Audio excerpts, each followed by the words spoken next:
आज मी तुम्हाला उपवासासाठी अतिशय पौष्टिक आणि पोटभरीची अशी रताळ्याची खीर करून दाखवणार आहे. तर रताळी इथे कच्ची घेतलेली आहे, त्याच्या साली काढून किसून घेतली. आता याचा किस आपल्याला पाण्यामध्ये ठेवून द्यायचा. कढईमध्ये 1 चमचाभर तूप घालायचं. याच्यामध्ये आपल्या आवडीप्रमाणे जे आवडतात ते ड्रायफ्रूट आपल्याला याच्यामध्ये परतून घ्यायचे, बाजूला काढायचे. 1 चमचाभर पुन्हा तूप घालायचं आणि रताळ्याचा किस 2 वेळा स्वच्छ पाण्यामध्ये धुवून घ्यायचा आणि मग तुपामध्ये परतून घ्यायचा.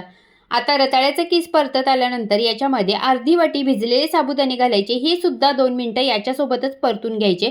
मग याच्यामध्ये दूध घालायचं आणि आता दुधामध्ये मी केशरच्या काड्या घातल्यात. हे मात्र ऑप्शनल आहे. आता सतत ढवळत आपल्याला ही खीर शिजवून घ्यायची. रताळ्याचा किस आणि साबुदाणा शिजत आल्यानंतर याच्यामध्ये साखर आणि वेलची पावडर घालायची आणि जे आपण ड्रायफ्रूट परतून ठेवले होते ते याच्यामध्ये घालायचे आणि मस्त ही खीर उपवासा दिवशी एन्जॉय करायची. खूप टेस्टी आणि पौष्टिक आहे. नक्की ट्राय करा.